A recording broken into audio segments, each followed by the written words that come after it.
Welcome to 1000 PS. Welcome to the first ride of BMW's F900 GS.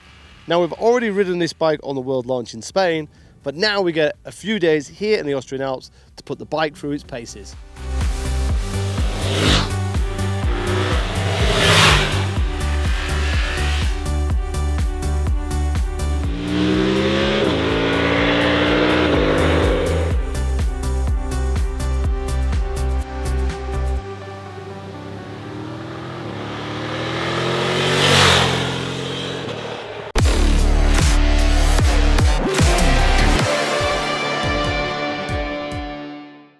So this is the F900 GS, which is brand new for 2024, and it takes over from the 850 GS, which, to be honest, sorry if you've got an 850 GS, we're starting to look and feel a little bit dated. Now, this category of middleweight adventure bikes is really congested. We've got bikes like KTM and Nordens and Africa Twins and Stelvios and Tigers and big wheels, small wheels, off-road, not off-road. There's a huge cater, which is kind of why BMW have the base F900 GS, then offer different packages depending on what you want to do and how you want to ride your GS.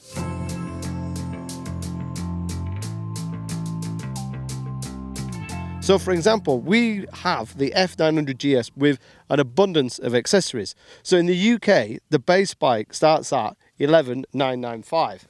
Then we've got the trophy pack, which is 450 quid. Then we've got the Enduro Package Pro, which is 1,430, which includes the shower suspension, the bar risers, and the endurance chain. Then we've got the Dynamic Package, and the keyless ride, and the SOS button, and the more off-road bias tyres. So that pumps up the price to 15,080, or thereabouts. Now we've gone for the kind of more off-road package with the uprated shower suspension, which is now fully adjustable on the front. It depends, as I say, on which package you want to go. The standard bike is just under £12,000, which is very comparable and very price competitive to other bikes in this market. But there are very few F900 GSs that leave the showroom standard. Most are going to leave with £14,000 to £15,000 price tag, which puts it in a kind of almost different playing field.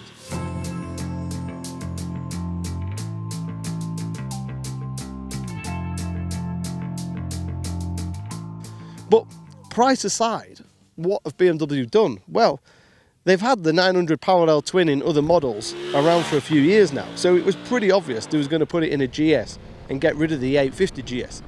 So we've got a significant increase in power.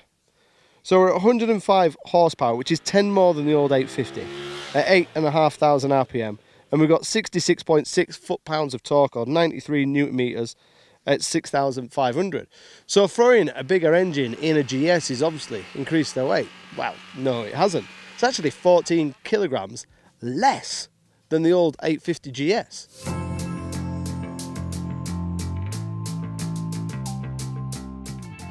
Now, when I rode the bike in Spain, it felt like there was a bit more power and less than 14 kilograms. It was a big jump over the 850. But here, riding it in the Austrian Alps, it feels even more, because this is like a playground for motorcycles. There's been no traffic, and as far as I'm aware, I've not seen any police. So you can just enjoy the F900 GS, and it is an enjoyable bike.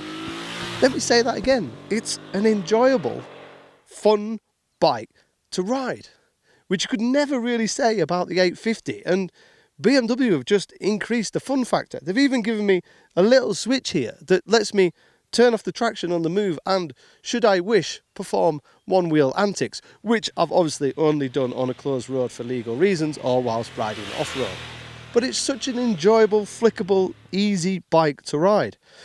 In terms of negativity, not a huge amount. Half the group love the yellow, half the group hate it. The screen isn't adjustable, and the seat, because this is the Enduro package seat, is a little bit firm, a little bit narrow. It's not as palatial or as comfortable as some of the others, but that's just a question of ticking a different accessory box. The clocks are lovely. They're very similar to the ones you find on the premium 1300 GS. Very, very easy to navigate. Look superb, in my opinion. Probably the best clocks you can get on the market, obviously including the 1300 GS.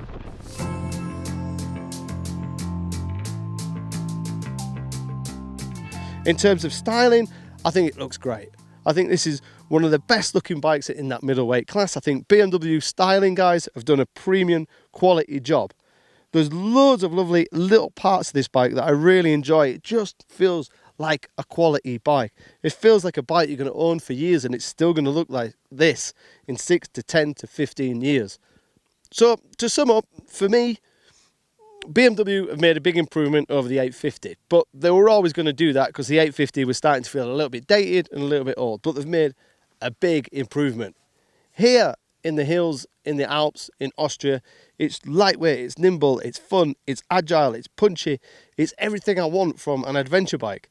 It probably lacks a little bit of comfort with the standard screen and a slightly hard seat, and it's a little bit smaller for some riders. So as you can probably tell, I'm really enjoying the F900 GS. I'm even warming to this kind of weirdy kind of AA van yellow look about it, which is a bit harsh. Sorry, BM. But I just love its punchiness, I love its fun. I know it's good off-road because I've ridden it off-road previously. The dash, the switchgear, there's so many excellent qualities about this BMW F900 GS. The only downside is the price. The base price, as I say, starts at 12,000. But when you're in your BMW dealership and you start ticking a few accessory boxes, the price can still go 14, 15, add some luggage and you can go even higher. Yes, you're paying for that BMW badge. Yes, it's going to be a premium bike, but just don't get too carried away or you'll probably be on holiday in Scarborough rather than Barbados next year. As we wrap up this video, we'd like to say a big thank you. A production of this scale is only possible thanks to you, our loyal 1000 PS subscribers. But we also want to express our gratitude to our partners for their support. To keep a cool head and ensure top-notch protection, we all relied on the RPHA 91 helmet during this test. And when it comes to riding gear, the finest apparel from the Italian brand Speedy made sure we not only stayed safe, but also looked great on the bike. For luggage, we put our trust in Hepco and Becker. Their bags and pannier systems were incredibly practical for carrying equipment and supplies throughout this multi-day test. So we've not gone into too much depth, too much detail. It's 14 kilograms lighter, it's got 10 more horsepower, it's obviously got the engine shared from its sister bikes, and we've obviously, depending on which box you tick, depends on which spec you get. But if you want to know more about tech and more about which spec and which boxes to tick and which way to go, fire some questions below. Me and the guys at 1000 PS are constantly monitoring our YouTube channel, trying to get back to you with all the questions. So thanks for watching. Don't forget to subscribe, and we'll see you on the next one.